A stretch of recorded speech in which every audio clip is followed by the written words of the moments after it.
Greetings, people. It's Jared here, Wolfgang1, back to do another Transformers review. So, following on from last week's review of Generation 1 Optimus Prime, I've been requested by a young gentleman by the name of Jordan Ong on Facebook to review his arch nemesis Generation 1 Megatron. Now, I'm just going to get this out of the way. This is a special one for me because this was the first review I ever did when I started Transformers reviews on YouTube. And then I reduxed it a little while later. I deleted both those videos. I reduxed it again for a third time when I started doing titles and credits at the end of my videos and everything like that. And then I've closed that playlist down. I'm starting a new one, and I've not looked at this figure now for about 10 years, maybe more. So it'll be a pleasure to take a look at this one final time, for the fourth time, one final time. So let's take a look at it. This is Generation 1 Megatron. Okay, right, so here is Megatron's box. Now, it's the Takara reissue release. I never had G1 Megatron as a kid. I'm not sure if he came out in 1984 or 1985 in this country. I think it was 84. But he must have been very, very, very hard to get hold of. Equally so, if not more so, than Optimus Prime. So this was my first ever Megatron. And I bought this back in 2008, something like that. And I remember how much exactly I paid for it. I paid £55 on a buy it now, and I ummed and ahed about whether or not I was going to do it or not. But I decided to bite the bullet.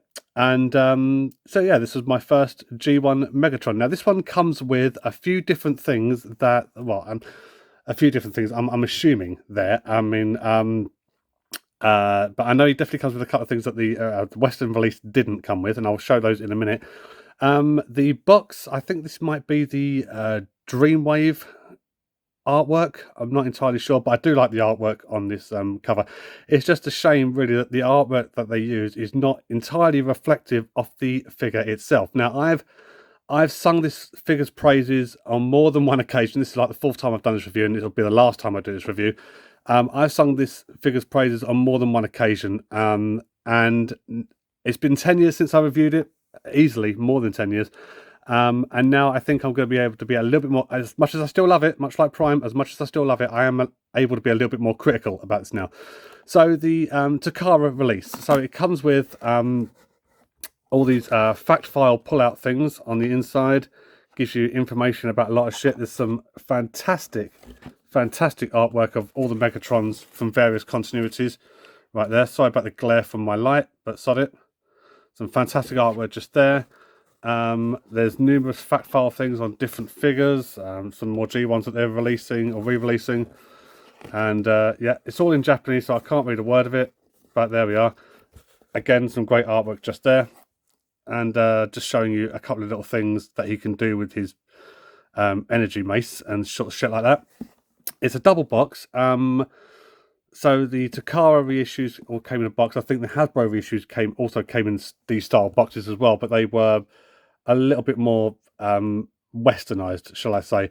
I don't think they released Megatron in the Western set, but this one comes in a double book now, and that's like for him and all his accessories and everything like that. Now I haven't got him in the box because trying to get him in and out of the box and the double trays and everything like that, I mean, the insides of this box is starting to fall apart a little bit and it's a pain in the arse to do it. So I thought, no, I'm just going to show the box and then I'm going to get straight on into the accessories and things like that. So that's the Takara box right there. £55 on a buy it now. I think the postage was maybe up to about a tenner.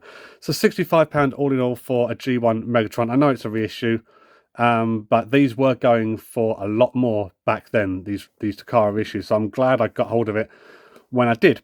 So there we are. I'm not exactly sure when the reissue was released. It might have been 2008, it might have been beforehand, but that's when I bought it. So let's have a look at the accessories. He comes with this, which is the barrel for his combined Walther P38 mode, the silencer. That's it, that's the silencer. There's another little bit that tacks on to the barrel just here, which I'll come on to in a bit. He comes with his iconic fusion cannon, which looks good on the gun, not so good on the robot. It really is like massively too big for the robot, but I'll show that in a minute. He came with one energy mace. Now, I don't know if the Western release came with this or not. Let me get that a little bit closer.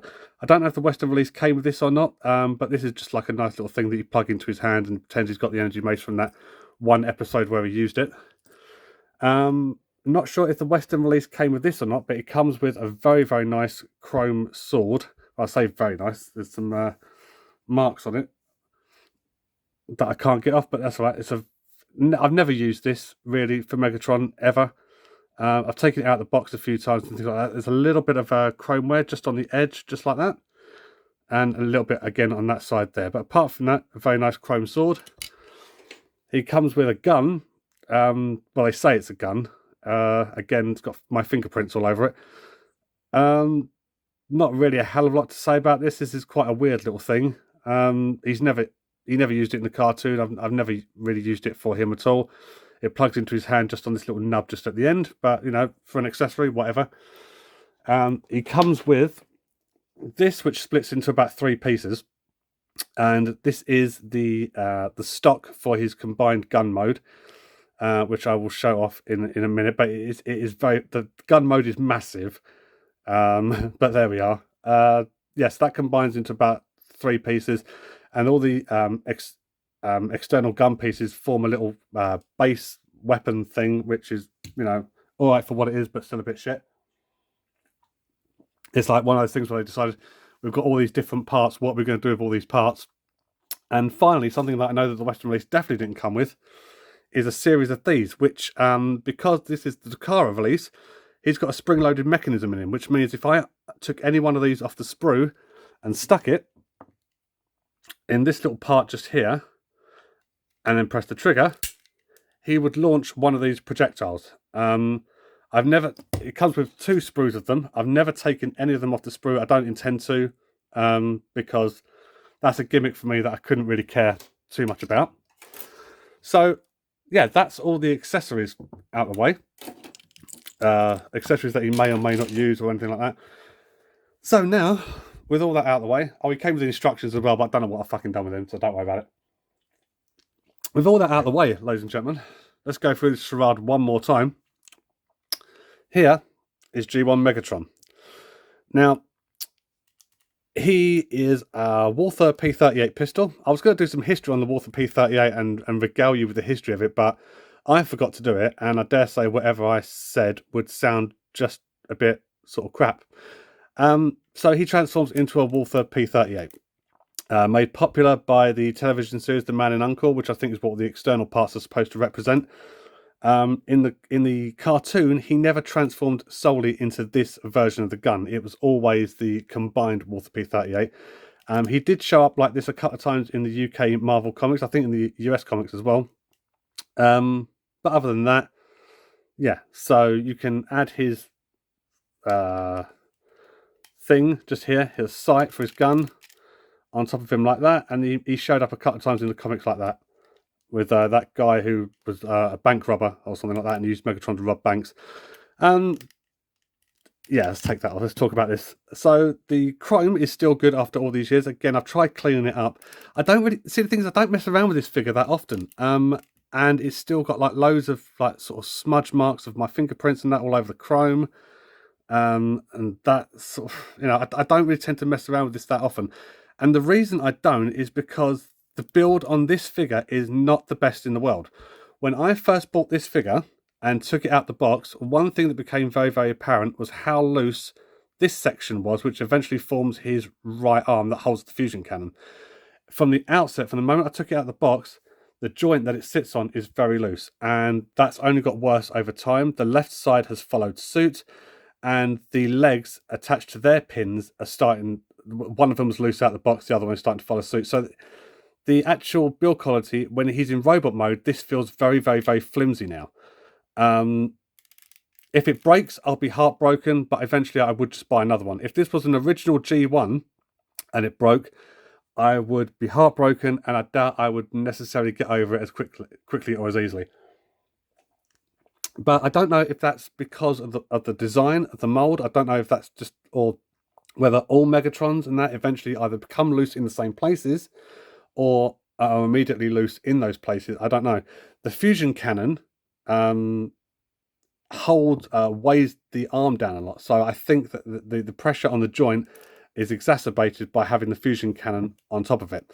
Apart from that, he's got some nice stickers on. The stickers still hold up really well. The black solid plastic for the legs just here. Some die cast just here. There's actually quite a bit of die cast in this figure, which gives it a nice weighty feel in the hand. Yeah, so let's... I do still really, really like this figure. And I'll tell you the reason I like it. And this is something that I said in the last time I reviewed this, I think back in 2010, my third attempt at reviewing it, 2010 or 2011, is the one thing I really like about this figure. Yes, it's a Diaclone. Sorry, it's not a Diaclone. It's a Microman from Takara, Micro Change or Microman or something like that, absorbed into the Transformers line like the Diaclone was. The thing that I like about this figure is at the core of it, essentially, how unimaginably mental this is, right? Somebody sat there and went, I'm going to take a Walther P38 pistol and I'm going to turn it into a bipedal robot. Just from the design of it, you would think that would not lend itself to that kind of fucking about. Someone at Takara managed it though, and that person, therefore, is mental as fuck. And we're sitting here reaping the rewards of that sort of nearly 40 years later. This thing is crazy. I'll tell you what I'm going to do. I'm just going to add his accessories for the gun so you can see how big the gun is. So you stick the stock on the back of the thing just here. Other way would be good. Oh, no, I had it right the first time. Just like that. Add the scope to the top. And then combine these two parts just here. And then, oh, fuck off. Then slide this section with the cutout over the barrel and the nub just there. There we are. Make sure everything is where it should be. And yeah, I'm gonna have to pull the camera back because this thing is so bloody big. There we are. That is Generation 1 Megatron in his combined gun mode. Again, completely unnecessary, completely mental. Although if I was a hired killer, this would probably be my cheeky gun of choice if it had a decent enough range. This thing is unashamedly fucking ridiculous, but it's awesome. There's not a lot else I can say about that. It is what it is. It's yeah. I mean, I've had to test. Sorry, I can't get my words out. It's like sort of nearly midnight. I've had to pan the camera back just to get this in shot. That's how ridiculous this is. But also a lot of fun to have in hand. So, there we are. So let's take off all these parts again. And let's show you the tiny little playset thing that he comes with. Okay, so let's get all that out of the way. Let's get Megatron back into gun mode. There we are. Set Megatron off to one side. Zoom the camera back in. Back in, please. Thank you. Right. So, start off with this section just here, which is the base, and then split these parts and then bring them down and out like that. Okay, so that's going to form base right there. Okay, then it's always a question of what the hell do you do with all this stuff, and it's always quite difficult to remember. So on here you've got these little sections just here that you need to flip out, all being cast in black plastic as well. It's a little bit difficult to see what you're doing. Thank God for my light just here. Fold these out to the sides, and these act as like little handlebars things, which I suppose that's cool. Then you want to take this section, the silencer, and fold this peg down. Stick this peg in this hole just here, and that's on a sort of, it can go up, it can go down, it can go side to side. Okay. Then take this section with this little hole and plug it into the bottom of this just here, and then stick this section in the back of this section just here. and then stick the fusion cannon if you want on the top, and there you have a base weapon thing, which looks a little bit ridiculous. It looks like a Star Wars blaster on steroids. But there we are. I've tried it. You can get these into Megatron's hands, and you can stand at the back of it. I might show that off later if I can be fucked. But yeah, I mean, this is all right. I mean, if you're playing with your G1 Transformers as a kid and you wanted to like sort of build out the Decepticon base or something, and you have this standing outside as a sentry gun, then yeah, sure, why not? But this to me just screams of, we've got all these external parts left over for the gun. What on earth are we going to do with them? I know. Let's just stick them all on top of one another and hope for the best. And that is exactly the reaction that you get when you hope for the best, ladies and gentlemen. It's not the best thing. It's far from the worst thing in the world. I mean, as attack modes go, Megatron's got like sort of 3 of them: standard gun, combined gun, and then this thing to stand behind. So, you know, he's doing all right for himself. And this is still not as bad as some of the attack modes you see when you stick a gun on top of an Autobot car and they go, that's the attack mode. No, that's shit. This is not shit. It's ridiculous. It's outrageously ridiculous, but not as shit as the other ones. So that's that, right? So I'm going to set that off to one side, and we're going to talk about G1 Megatron's transformation. So how do you turn this Walther P38 pistol into a bipedal robot? Well, we start off by taking this bottom section here, this bottom section just here, and sliding that forwards on both sides. Okay, so that will form the feet. That's their die-cast section right there. And then we want to extend the handle of the gun like that, so you can see all the metal that's tarnished just here. I've tried cleaning that up, but I've had no joy with that. So that will eventually form his legs, and then you want to bring these sections out to the side like this. Okay, so you could have like it could be a walking gun himself if you want it to be. And this way it gets a little bit mental. So you want to bring this section down and like that. Bring this section just here back, and then split it apart. Okay.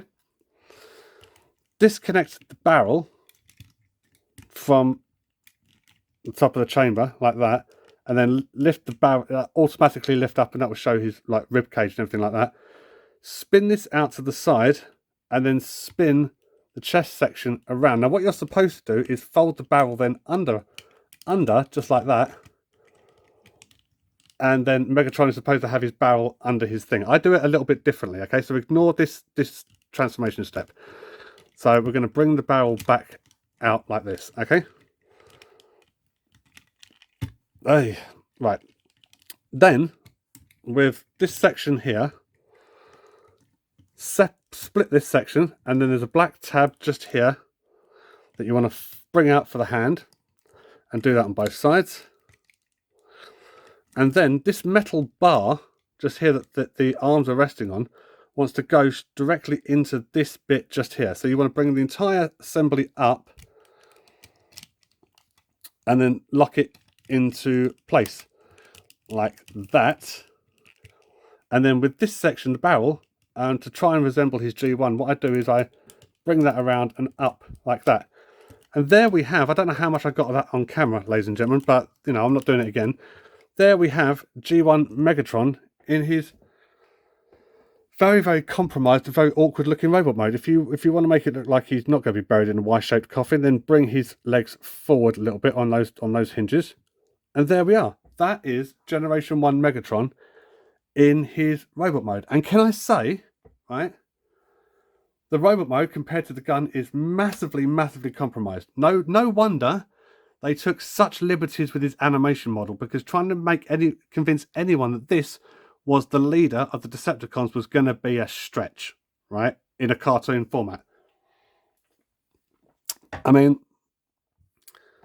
he's got a set of eyebrows on him just here, and his eyebrows just here, and like his forehead here, that any Essex girl would be proud of, right? Well, jealous of, I should say.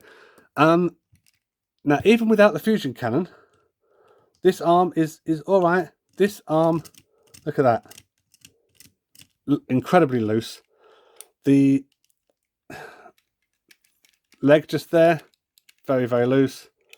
This one here, also very, very loose. So he's seen better days, but he wasn't in tip-top condition when I bought him, and he was brand new in sealed box when I bought him.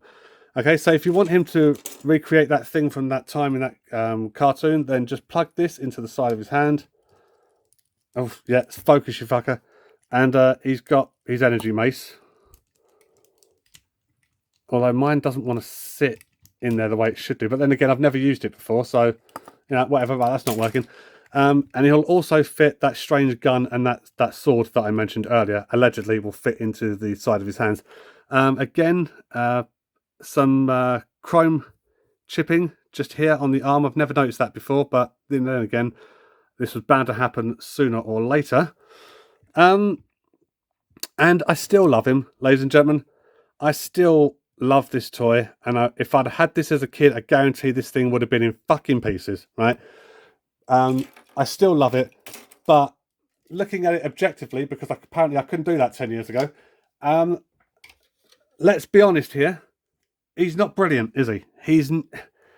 That robot mode, yes, I'm incredibly impressed that someone at Takara went, I'm turning a Walther P38 pistol into a bipedal robot. I am very, very impressed with the engineering.